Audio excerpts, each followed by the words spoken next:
오늘 이 주일을 마지막으로 십자가의 영성을 이제 끝맺으려 합니다. 우리 성도님 여러분은 개인적으로 가장 부끄럽고 또 수치스러운 때가 언제가 있었습니까? 저도 가만히 생각해 보면 살아오면서 참 부끄러웠던 시간, 그래서 숨고 싶었던 그런 순간과 시간이 있었습니다. 지금은 그렇지 않겠지만 저희들이 공부할 때는 학교 학생들의 성적표를 학교 복도에다가 붙였더랬습니다. 1등이 누구인지 2등이 누구인지 전교생들의 성적이 벽에 붙었습니다. 요즘 같으면 상상도 할 수 없는데 그때 그랬지라고 생각하는 분들은 굉장히 오래된 분들입니다. 저는 참 부끄럽습니다. 저의 성적이 붙어 있는 것 얼마나 부끄러운지.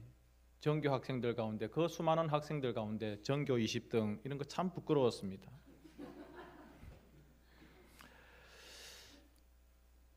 한 번은 제가 목사가 되어서 담임 목사님 대신에 성찬식을 인도하는 그런 시간이 있었습니다. 참 조심스럽게 해야 되고 참 엄중하게 해야 되는데 이 뚜껑을 들다가 그냥 그것을 바닥에 떨어뜨렸어요. 여러분, 이게 조용한 성찬식 그 분위기 가운데 저 넓은 성찬기 뚜껑이 따르릉 이렇게 하는데 얼마나 부끄러웠는지요. 실수도 하고 또 잘못도 할 수 있습니다. 그런데 오늘 제가 말씀드리고 싶어하는 이 부끄러움, 히브리서 12장 2절에 보면 믿음의 주요 또 온전하게 하시는 이인 예수를 바라보자. 그는 그 앞에 있는 기쁨을 위하여 십자가를 참으사 부끄러움을 개의치 아니하시더니 하나님 보좌 우편에 앉으셨느니라 라고 말씀하고 있습니다. 우리가 늘 사모하고 교회 제일 꼭대기에 있고 내 목에 목걸이로 하고 다니고 내 차에 달고 다니는 그 십자가, 그런데 그 십자가가 부끄러운 것이다 라고 말하고 있습니다. 그런데 우리 예수님께서는 그 십자가, 그 부끄러움을 참으셨다 말하고 있습니다. 그 당시 2000년 전의 십자가는 참으로 입에 담기조차도 부끄러운 것이었습니다. 그런데 사도 바울은 그 십자가에 대해서 고린도전서 1장 18절에 십자가가 구원을 받는 우리에게 하나님의 능력이다 라고 말하고 있습니다. 로마서 1장 16절에는 구원을 주시는 하나님의 능력이기 때문에 내가 그 십자가 복음을 부끄러워하지 아니한다 라고 말하고 있습니다. 그래서 오늘날 이 십자가의 복음을 받는 우리 모두들에게도 여러분, 그 십자가를 부끄러워하지 마십시오 라고 권면하고 있습니다. 그런데 이 말을 우리가 뒤집어서 생각해 보면 그 당시에 복음과 십자가에 대하여서 부끄러워하는 사람들이 있었기 때문에 이 십자가를 부끄러워하지 말라고 하는 것이죠.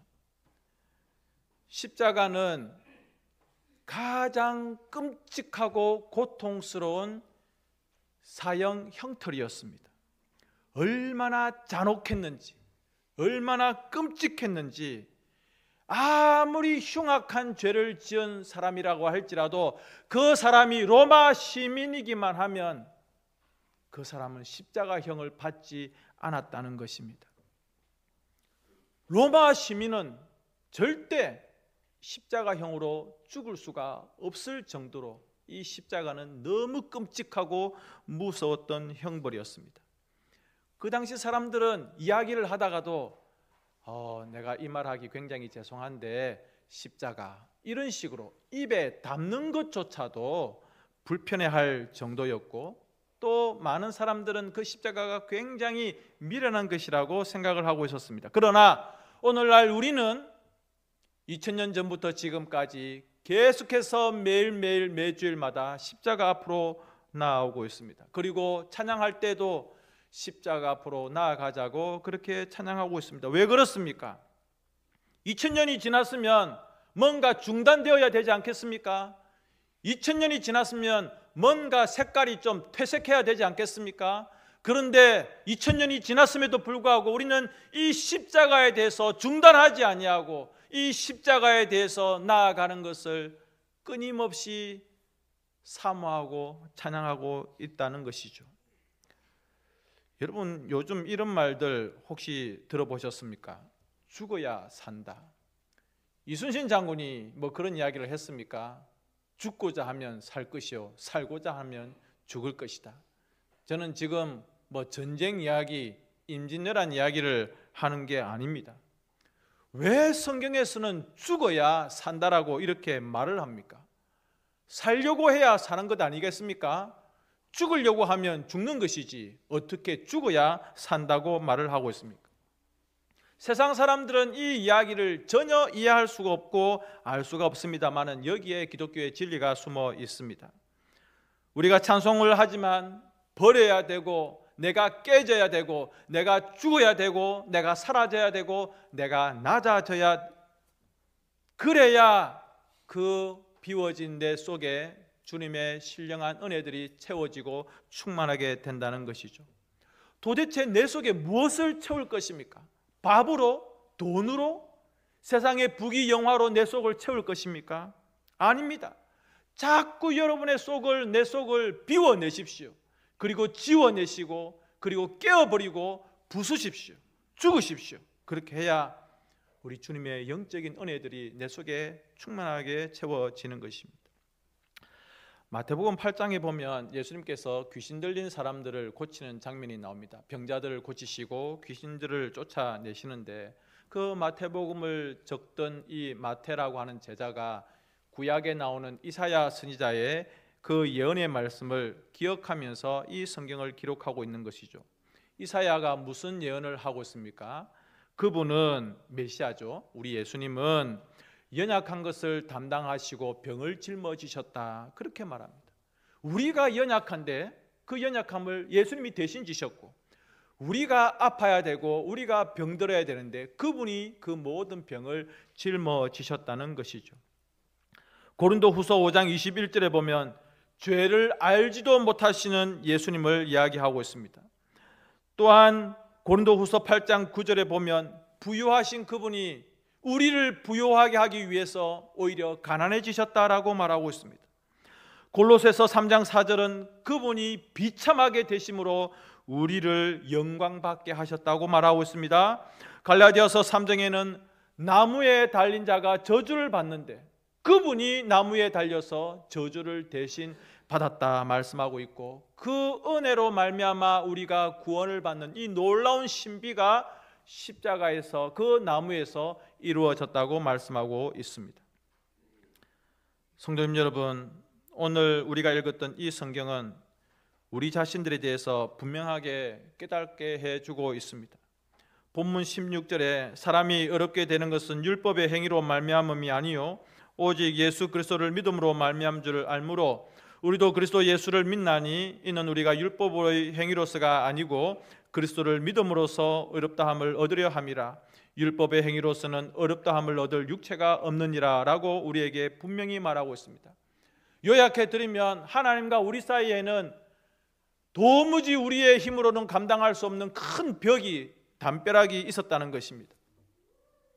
그 담벼락 때문에, 그 벽 때문에 우리는 하나님과 교제할 수 없고 하나님께 나아갈 수가 없었습니다. 오히려 우리는 진노의 대상, 심판의 대상이었습니다. 하나님과의 화해, 그것은 우리의 입에 올릴 수도 없었습니다. 하나님과 사귄다? 아니요, 점점 더 멀어지고 있었습니다. 그런 우리들이 어떻게 하나님께서 내밀어 주시는 그 화해의 자리 가운데 받아들여질 수가 있었을까? 그것은 오직 예수님밖에 없었다고 하는 것. 예수님께서는 길이요 진리요 생명이시죠. 자신의 희생을 통해서 십자가에 달려 돌아가시는 그 죽음을 통해서 우리에게 벽을 열어주시고 하나님과 화목할 수 있는, 하나님과 교제할 수 있는 심판을 피하는 생명의 길을 우리에게 허락해 주셨습니다. 오늘 이 시간 여러분들이 예배의 자리 가운데 나와왔습니다. 여러분들은 무슨 자격으로 이 자리 가운데 나오셨습니까? 나의 공로, 나의 의로움, 나의 선함 하나도 없다는 것이죠. 죄 많은 우리 인생들이 하나님 앞에서 도저히 설 수 없지만 죄 없는 그분, 그리고 완전한 삶을 사셨던 그 예수님께서 우리를 대신하여 죽으심으로 우리가 하나님 앞에 나아가며 그분의 의롭다 하심을 입을 수 있다는 것입니다. 두 번째로는 우리는 날마다 예수님께로 나아가야 됩니다. 예수님 밖에는 갈 곳이 없습니다. 제가 어릴 적에 아버지에게 달려들다가 아버지와 싸우고 집을 나간 적이 있습니다. 가출이죠. 이렇게 착하게 생긴 사람이 가출을 했다니 믿어지지 않으시죠? 근데 갈 데가 없어요. 초등학교 그 한 몇 학년 되는 제가 어디를 가겠습니까? 아버지가 하시던 양계장 한쪽 귀퉁이에 닭이 없는 사료 쌓아놓는 그곳에 쭈그리트리고 있었습니다. 갈 곳이 없어요. 그냥 집 가까이 어머니 아버지가 밤에 저를 찾다가 여기 있네 라고 찾을 수 있을 만한 곳에 다 있었죠. 자는 척 했습니다. 그래서 저를 찾아가지고 집으로 오셨습니다. 우리는 갈 곳이 없어요. 어디 밖에는, 하나님 밖에는 갈 곳이 없고 예수님 밖에는 갈 곳이 없습니다. 예수님의 그 십자가 앞에 그곳밖에는 없다는 것입니다. 우리가 어디에 무릎을 꿇겠습니까? 예수님 앞에 무릎을 꿇을 수밖에 없는 것이죠. 이 세상에서 우리가 아무리 노력해도, 어떤 수고와 노력을 해도 지금까지는 다 헛방이었어요. 그래서 예수님 앞에 나아갑니다. 예수님께서 우리에게 길을 열어 보여주시고 너는 이 길밖에 없다라고 말씀해 주십니다.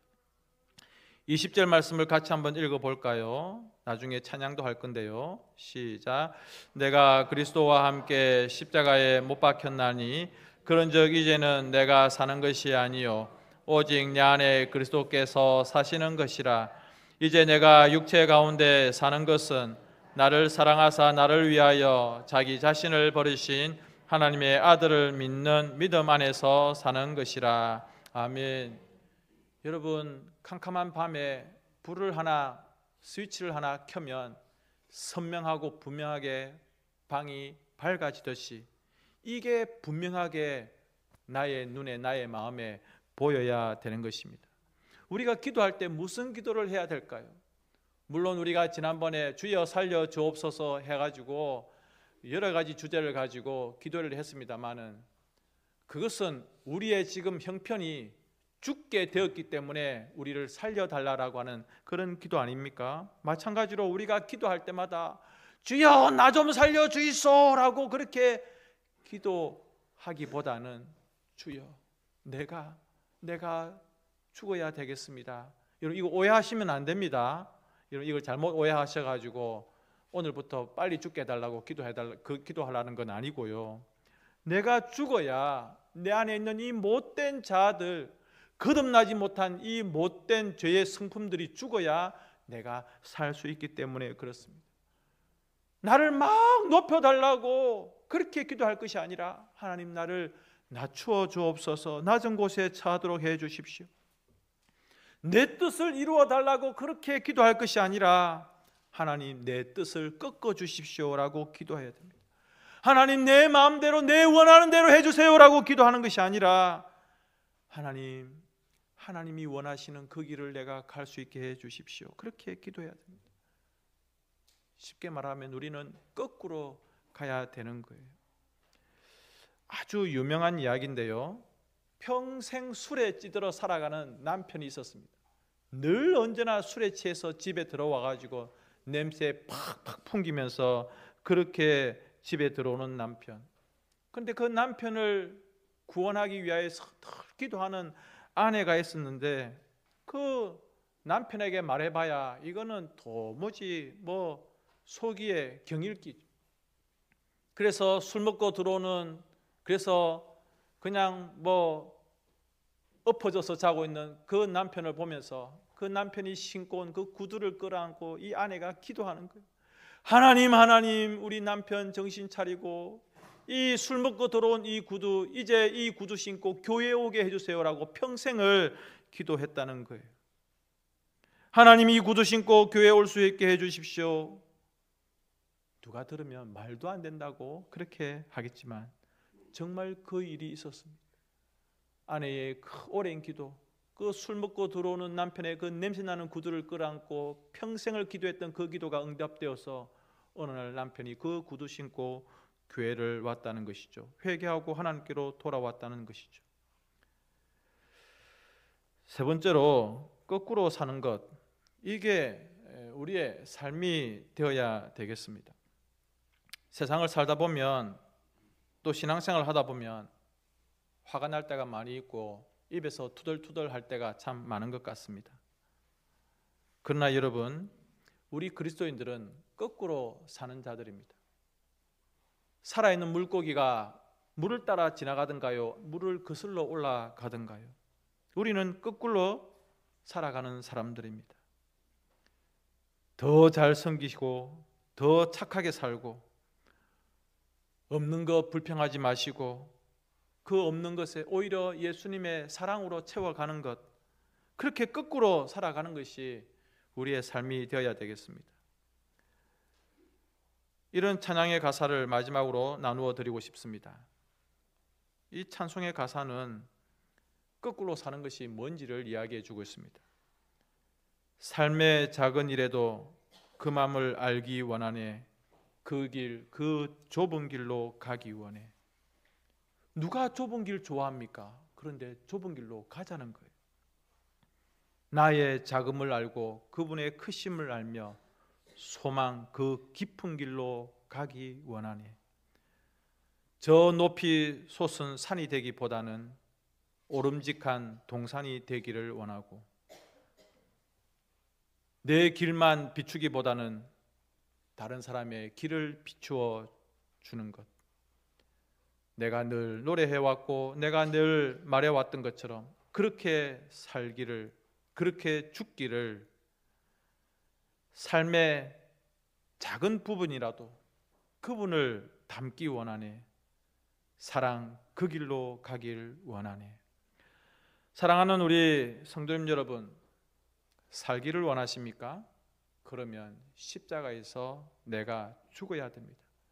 죽는 일이 먼저 되지 않으면 살 수가 없습니다. 오늘 우리 형제가 세례를 받았습니다. 물로 뿌리는 세례죠. 사실은 2000년 전에 초대교회에는 우리가 지금 알고 있는 이런 침례와 같은 그런 세례조를 만들었습니다.